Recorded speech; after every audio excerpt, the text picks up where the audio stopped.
Hey everyone, good evening. It's Scott at Scott Trades on Twitter with StockMarketMentor.com and your chart of the day. Really quick one here on SPY. Just want to lay out a potential reversal setup to get you ready for if and when the market decides to go up again. Now, of course, we don't know when that's going to happen, and it's probably going to come with a resolution to what's happening right now with tariffs. Now, we don't have that resolution, but I like to rely on an upside reversal setup to get me back into the market and to put risk on again. Now, we actually had this setup play out right here on Monday, and we had a lower open that opened lower than Friday's close.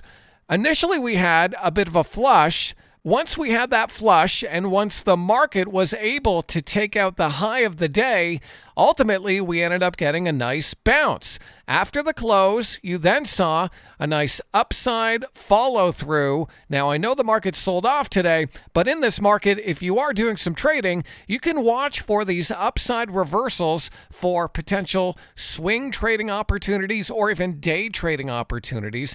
Dan Fitzpatrick at StockMarketMentor.com, he's got a great day trading course called the 59-Minute Trader. Now, he teaches various setups similar to this, not exactly this, but I kind of want to see this same thing play out where tomorrow we have a lower open, ideally under this candle here, under the wick of this candle at around 489. So if we get a puke in the futures tonight and we get a lower open, then what I would want to see from that open is then a move through and above that wick of the candle. Now, that could force some shorts to cover and give you a nice upside move. And then because the trend is still down, you're probably going to want to sell into that trend, at least from a day trade perspective. Not talking about long-term investing or anything like that.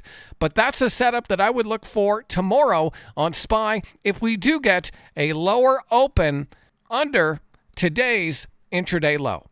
So I hope that video is helpful. Give me a follow on Twitter if you don't already, at Scott Trades. And if you're looking for a great community to trade with, definitely check us out at StockMarketMentor.com. Even when there's nothing to do in the market, it's a great opportunity for you to take some of the tutorials that we have in Dan's tutorial library so you can polish up on your technical analysis skills for when the market turns and starts trending up again. Thanks so much for watching. I'll catch you in the next one.